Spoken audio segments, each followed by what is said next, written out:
The Backrooms is an urban legend and creepypasta that tells the tale of an endless maze of office rooms with plain yellow walls, a buzzing fluorescent light sound, and wet carpet. But of course, this is just an urban legend, or is it?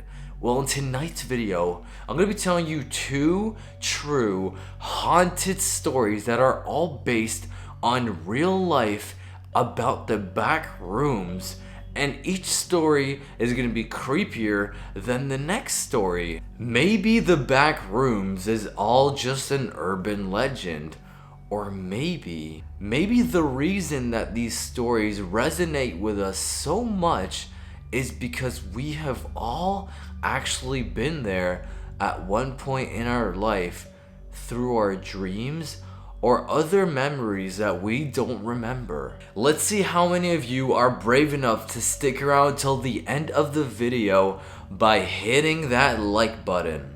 Well, let's get started. My backroom story. Story number 1. Today was a very scary day. I've entered the back rooms. I've read countless stories about it, but never knew how real and scary it could be. Believe me, you don't want to be here. I found a place where I could hide and tell you guys about this, so I have something to be remembered by, because you know I'll probably die here. I entered the bedroom when I came home from school and sat down on the couch. I fell through it and landed on a cold, hard, yellowish floor, level 1. Beside another person, he had a huge scar over his face. He asked me, where were we? But me, with some knowledge about the back room, this was a skin stealer monster who would hunt you down and kill you. They then proceed to wear your skin as coverage. I asked him if I could see his blood because skin stealers have transparent blood, so I wanted to be sure. The skin stealer proceeded to scream so incredibly loud, my ears still hurt. I stumbled back against on a dark wall and fell through it. I was so scared because at that moment I knew that I had entered the negative levels. I was in an endless hallway with doors on both sides. Level -1. These doors lead to level 2, 0, and -2. -2 is bad, 0 is relatively safe, and -2, well, that's one of the worst. I found a bottle of almond water. I really needed to go further to level 2, so I was kind of lucky that I found this bottle here. But I had no choice and entered the third door on the left. I was really lucky and landed in level 0. By the way, my power bank isn't running out and my 4G won't go lower than 13 megabytes. So that's kind of nice. On level 0, there were no monsters, just yellow rooms, which look like you're at your grandmother's house. Dull, emotionless, and never ending. But at least there were no monsters. However, I can't stay here forever. I need to look for level 1. 4 days later. Barely surviving, I finally got to level 1. I'm so happy, but scared at the same time. I just keep singing, blood is red. I don't know what has gotten into me, but the appeal of that song has grown on me quite a bit. He's not dead, blood not in sight. He's ready to fight. Blood is red. He's not dead. Blood's not in sight. He's ready to fight. If I see another skin stealer, I'm not sure what I'm going to do, but I'm not ready yet. That scream keeps haunting me.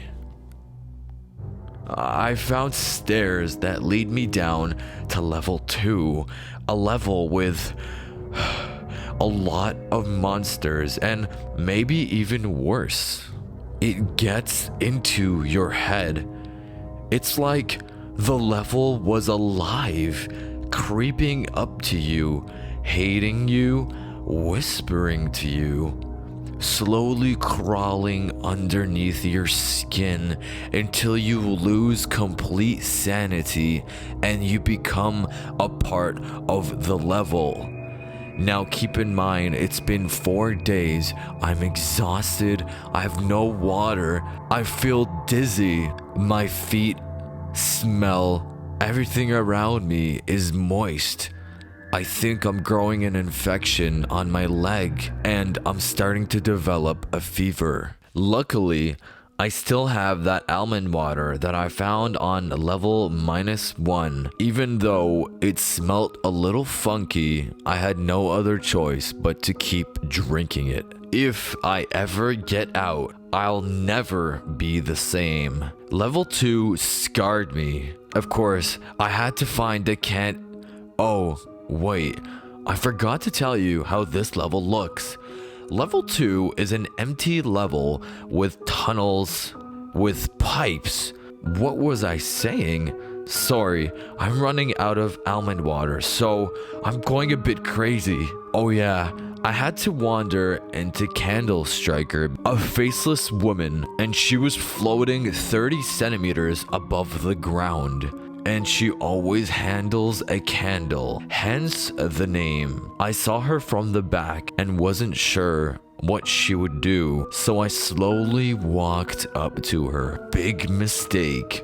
Once I was close, she turned around and put her faceless head so close to me, I was scared stiff.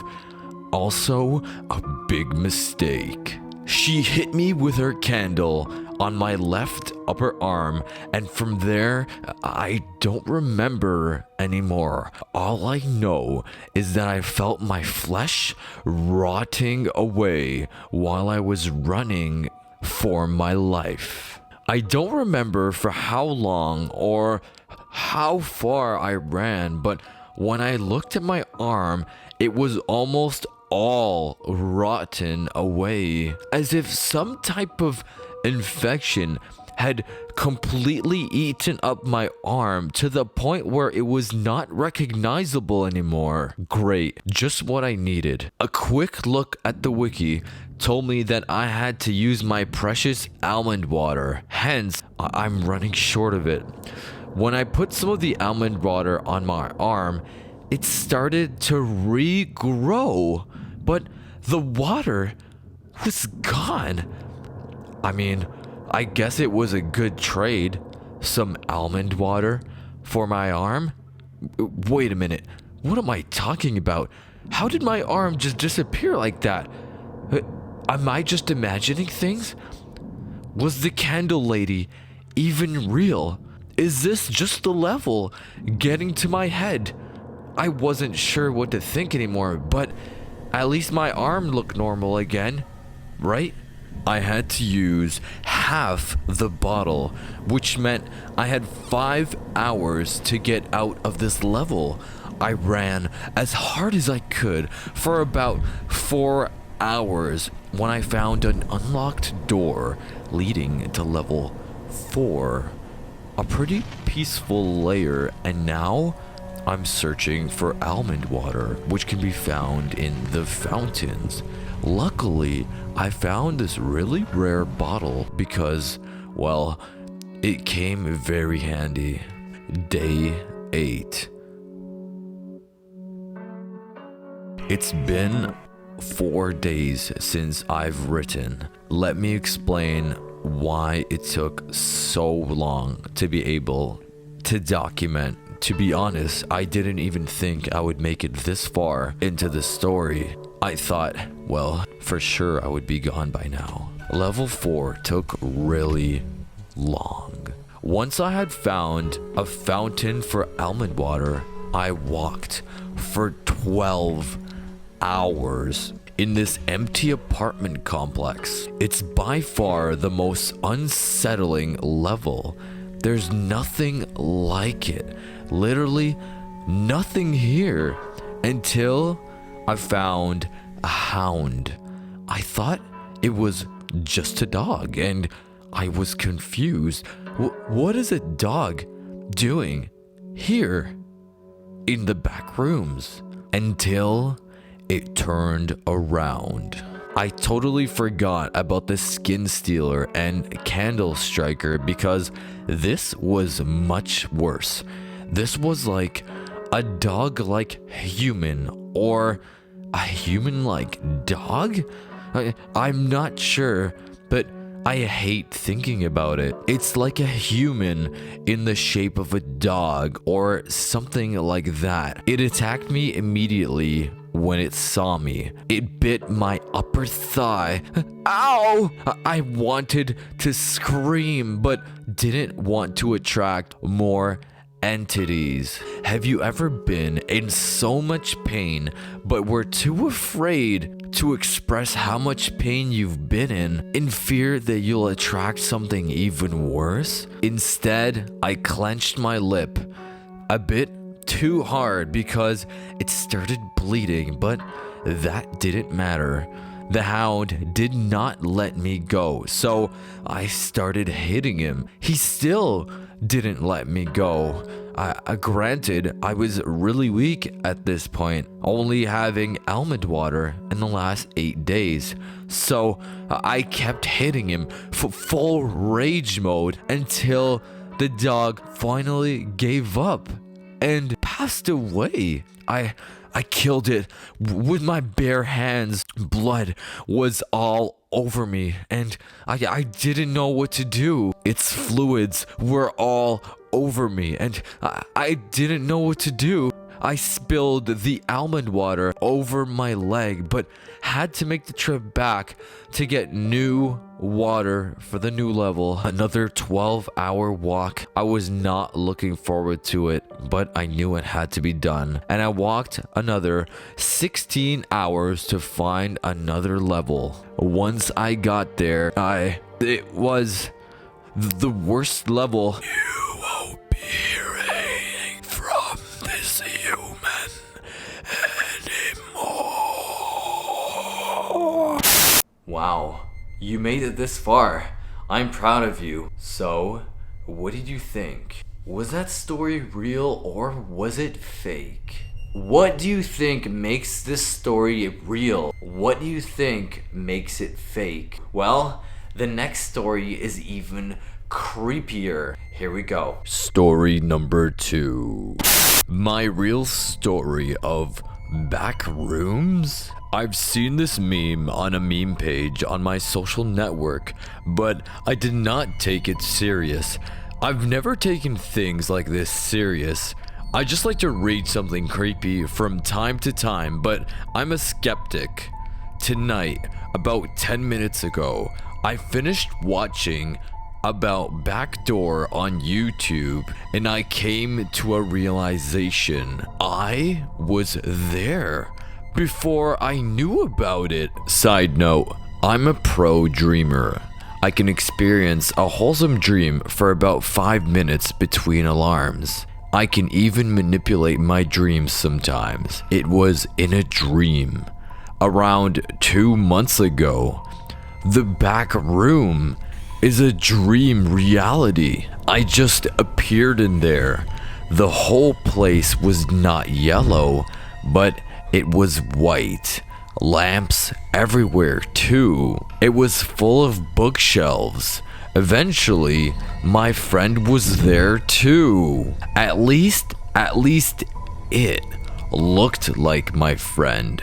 He was reading a book to me about universe and life. We were just walking from room to room. Some rooms had 2 floors and stairs. Some were older, and in the 10th room, he stopped and took a new book and started reading. My far forgotten memories, so accurate, the time, weather, all of it. I was hanging nearby and saw a small room. I decided to come in, and what I saw, I will never forget. 6 me's? 6 copies of me, but without eyes, and a black void replacing the mouth. They looked at me all at once. I'm a man of almost no fear, but I was horrified. I ran back to my friend and closed my eyes. I woke up.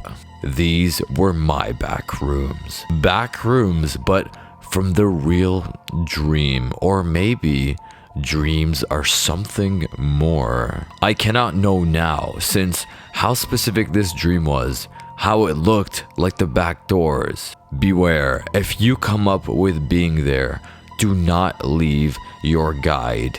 He will keep you safe, and if you are all alone, do not dare open doors. Well, you made it to the end. I'm proud of you. Now, don't you think that there's something about the back rooms actually being a concept of a dream world that is scaringly familiar?